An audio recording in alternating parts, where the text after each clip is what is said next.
Well, hello once again, and welcome to our Wednesday night Bible study that we are continuing here as we end the month of December in the year of 2020, and we enter 2021.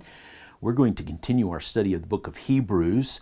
We have a few more weeks of study.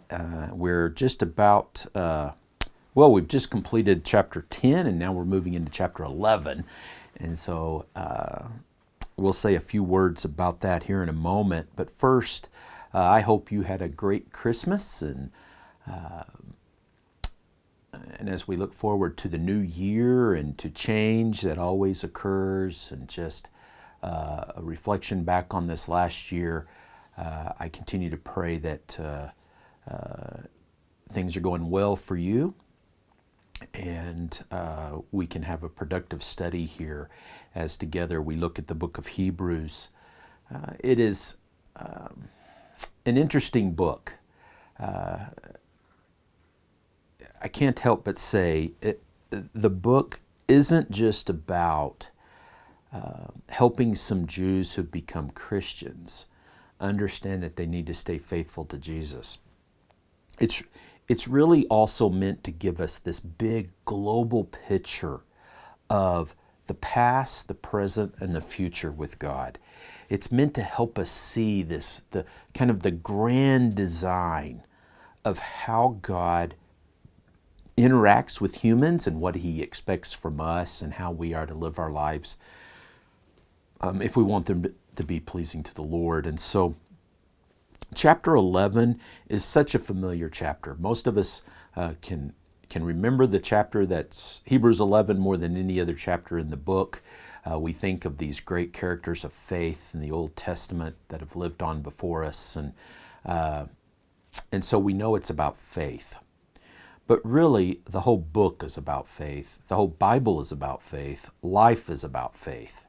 Everything about what we do comes down to our faith. It's what motivates us. It's what gives us purpose. The hope that we have of eternal life is the reason people do extraordinary things. You think about people throughout life, people that have risen to some occasion. What causes the individual in the midst of a war zone to rise to the occasion and to fight on? Or what causes people to do heroic things in the midst of tragedy and difficulty? There's something more to it than just, well, it's the right thing to do, right? There's something more, that thing we call inspiring, that faith, that hope that this person has beyond themselves. It has to be bigger than us, or why bother? And so this chapter is meant to do that. It's meant to inspire us, to motivate us to stay faithful to Jesus, yes, but more importantly, to continue on, to keep pressing on to the goal. It's meant to help us overcome daily,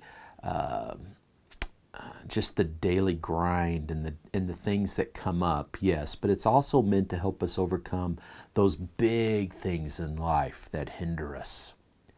And so here's the other part of chapter 11. Chapter 11 really shouldn't have a chapter break at the end of the chapter. Chapters 11 and 12 really go together as a set. Really, read the two chapters as one. Because if you read the two chapters as one and start at the beginning of chapter 11, verse 1, and go all the way through chapter 12, verse 29, you will catch that really there's this theme now that the Hebrew writer wants us to focus on as we talk about faith. And that theme, I'll just share it. I mean, we can talk about it. The theme is about how faith speaks. Faith speaks beyond the grave. And so when we talk about Oh, people die and are forgotten. And who remembers? And we talk about how time marches on, and how do we have a lasting presence, or how do we have a lasting influence? It's not through wealth collection.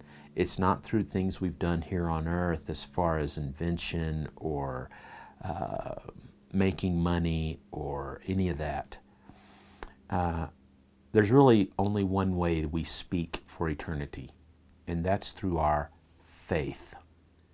And so this chapter is a chapter that, chapters 11 and 12 both, would draw us in to that understanding of faith. And it's going to do it through one particular character, actually, and that character is, out of the Old Testament, out of Genesis, Abel.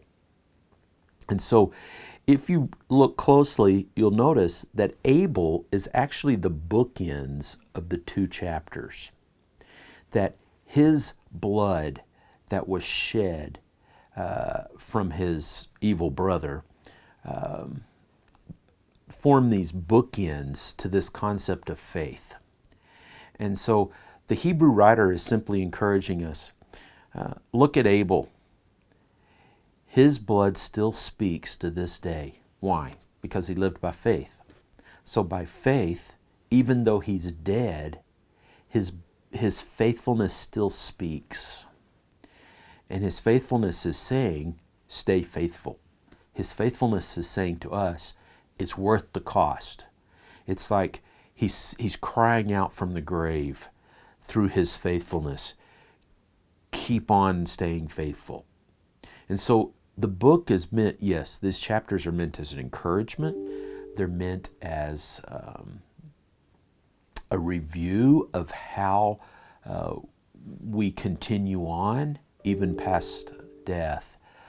So lots of great lessons here, and of course lots of great characters, and we'll spend the time on this because, number one, we have it on Wednesday nights, and there's no reason not to just get into this a little bit.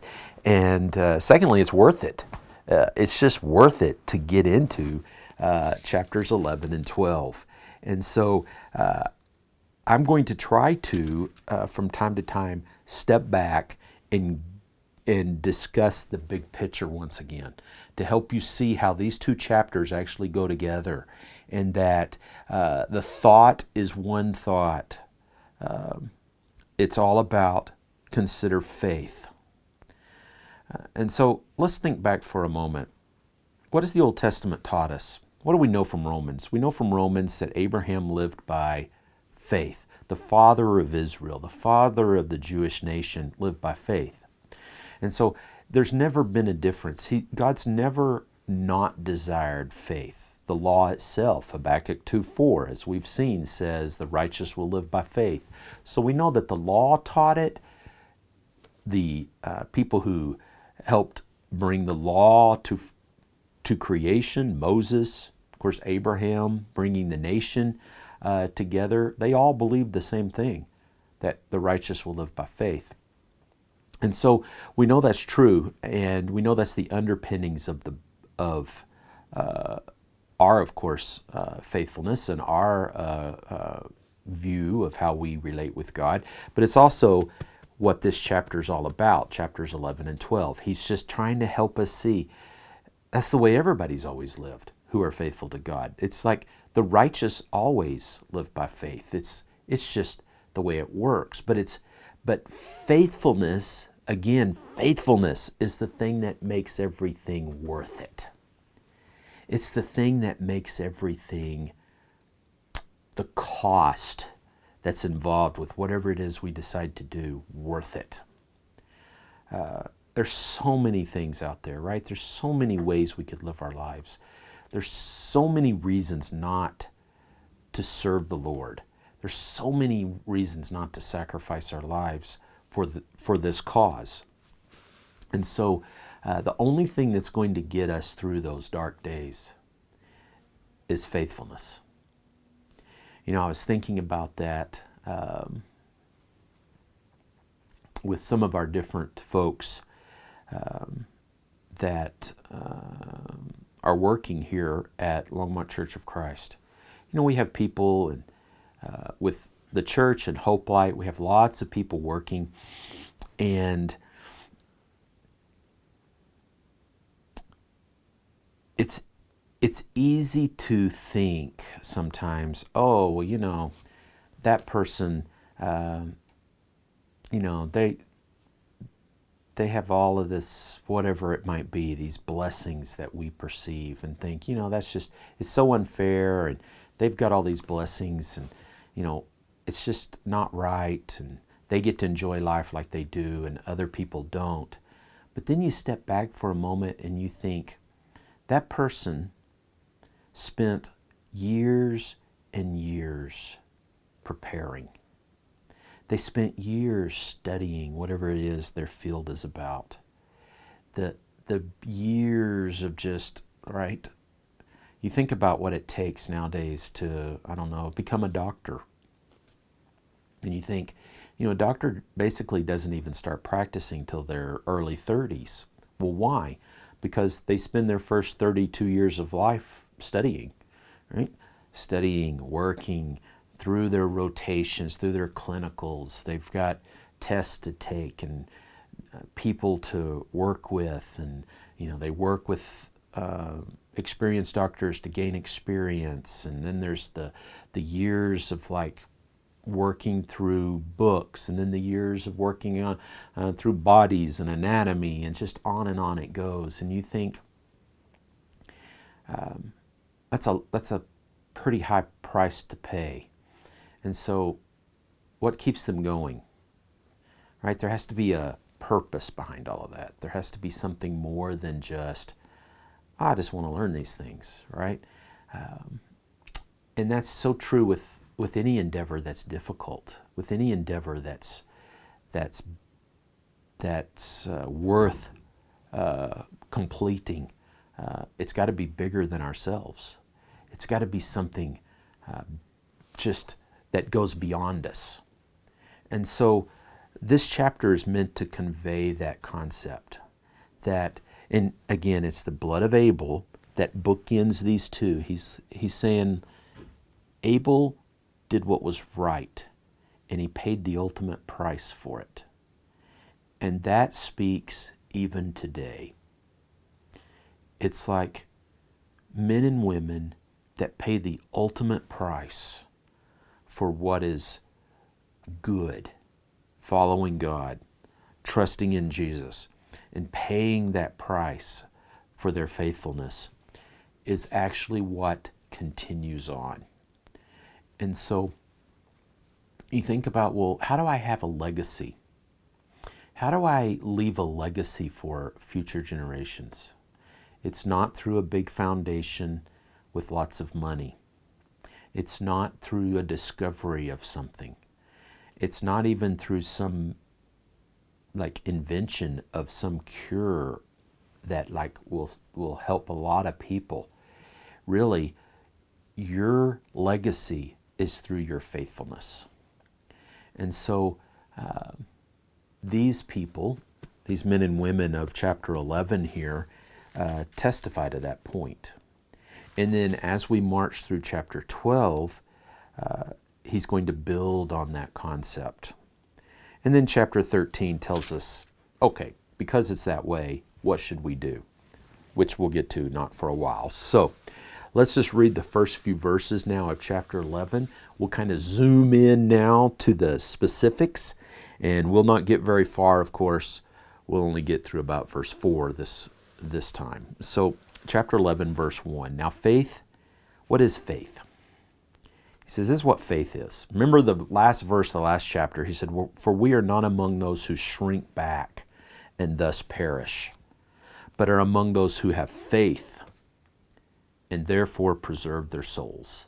He's like, we're not like those individuals who shrink back, who refuse to take risk, and who refuse to live out our lives on faith. He says, because we have faith. So we're not going to live like that and die. We will preserve ourselves through our faith.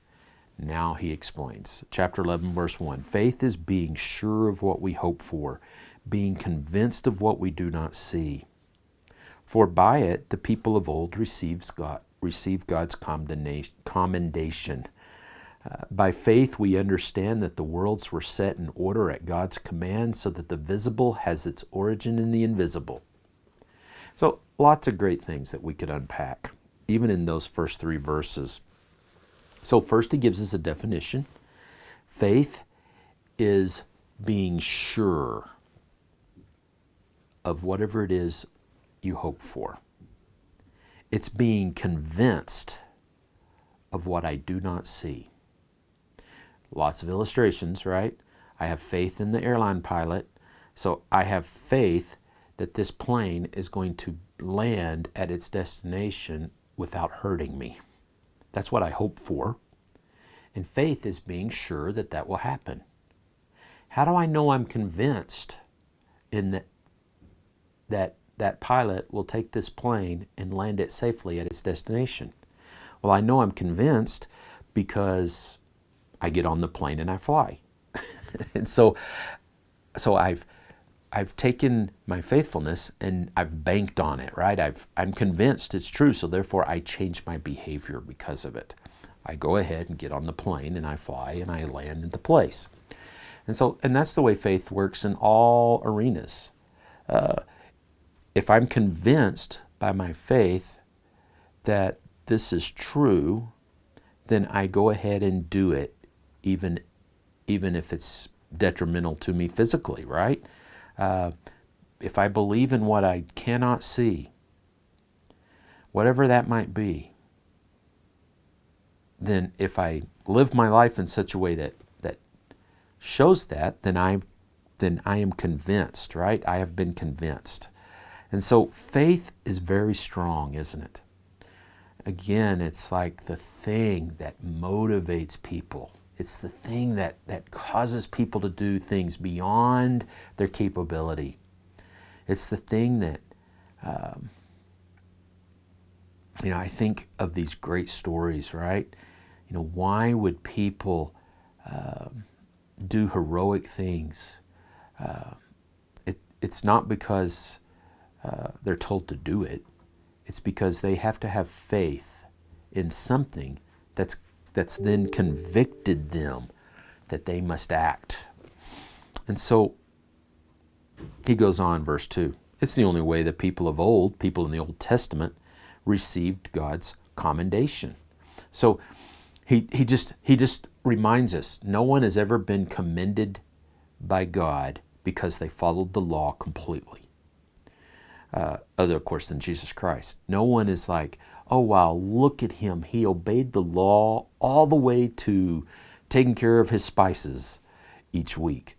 That's not what God looks at, right? God looks at our faith.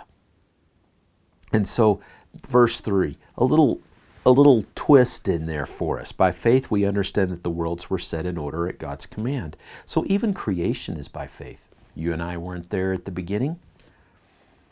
We have no idea how God has created the universe, and we will never understand that. That's what brings me such great hope with this verse, is he's saying to us, it's only by faith that you will ever understand how the world was created. It's beyond us. It's too much for us. We're never going to understand how God has set everything in order, how the visible came out of the invisible, how there was suddenly the visible universe out of nothingness. He says the only way you will understand that is by faith. And so mankind can strive to understand more and more about our universe, but we'll never attain. We'll never attain what God knows, right? We'll never be at that place. And so by faith, even something as simple as God created the universe must be known by faith. And if I believe that's true by faith, I'll behave in such a way that shows that. And so, do I believe in God or not? Well, let's look at our first one and we'll be finished. By faith, verse 4, by faith Abel offered God a greater sacrifice than Cain.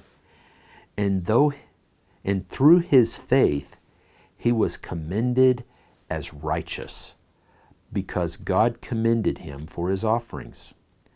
And through his faith, he still speaks, though he is long dead. Great verse. It's our first character. And so we have the very beginning, and we have our first couple of chapters, and of course we have Adam and Eve being born, and then we have their children being born, and we have Cain and Abel, and that great story. And by faith, Abel offered up a better sacrifice. He offered up a sacrifice based on his faith. And so Cain offered up a sacrifice based on his lack of faith. And so through his faith, he was found righteous. And then after that, of course, we know what happened. Cain became jealous, and Cain killed Abel. And so even though he's dead, he still speaks because of his faith. And what would Abel say to us? What would be some of the things Abel would say to us? And that's what I'm going to leave our class with today. Something for you to think about. What does Abel's blood say to you? You know, if you think back through the eons of time, and Abel offers up a sacrifice that's based on his faith, what he believes is pleasing to the Lord. He offers it up. His brother kills him. End of his life. Whatever potential, whatever things could have happened, right? Marriage, children, all of that, gone. And so what would Abel's blood actually say to us today? You know, how does he speak? What does the Hebrew writer want us to hear? And through his faith, he still speaks, though he is dead. I think at this point in our study, and I believe by the time we get through chapter 12, verse 29, we will have a much better understanding of what his blood says. But at this point, what do you think his blood's saying? You know it's saying, number one, it's worth it. My faithfulness was worth it. Even though it caused my death, it was worth being faithful to God. That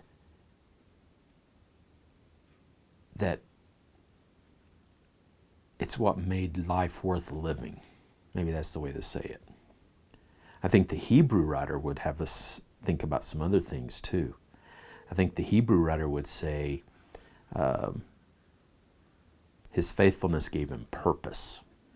His faithfulness gave him righteousness, most certainly. His faithfulness gave him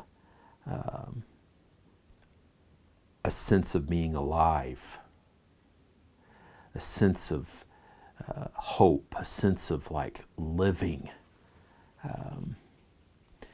And so I think that's what we have so far. I think what we have is better to live life to the fullest. And how would the Bible say we live life to the fullest? Faithful to God. That's what it means to live life to the fullest. That living faithfully to God is always better than being like poor timid souls who never live by faith, who never take a step out based on their belief that the unseen is true. The exhilaration of that. You know, I think that's something that Christians share in. It's something that you and I, that's difficult for people in the world to comprehend. That as Christians, we have a certain amount of of every day we have this certain amount of stepping out on faith, of leaving the comforts of what we know to be true because we can see it and feel it and understand it, and actually launching out to something that we can't see. We can't see it, we can't hold it, we can't always explain it, and we don't know how it even works. But that leap into thin air is what makes us alive. It's what makes the kingdom such an awesome place to be a part of. And so as we look at the rest of these, I hope you can hear and see the exhilaration, the Hebrew writers just almost joy in recounting these stories and talking about these characters. And some of them were killed. I mean, our very first character is murdered. And so there's not like happy endings to all these stories. And there's not like, it's the true way faith works. It's like faithfulness in spite of all the things this world throws at us. And what Satan's doing, how he works, Satan cannot stop the faithfulness of God's people. If you're faithful, Satan can't stop you. And so this conviction we have of what we hope for, it's just amazing to think about these stories. People that were way beyond themselves, went way beyond what they thought they were even capable of doing, all because of their faithfulness. And so thanks for coming in here on this particular lesson, and I hope and pray that you will live faithfully and that I will live faithfully and that we will continue to step out on faith. Abel's blood, though, this is an important part of this text. His blood still speaks, though he is dead. How does his blood speak? What does his blood say to you today? Thanks for tuning in. Have a great day.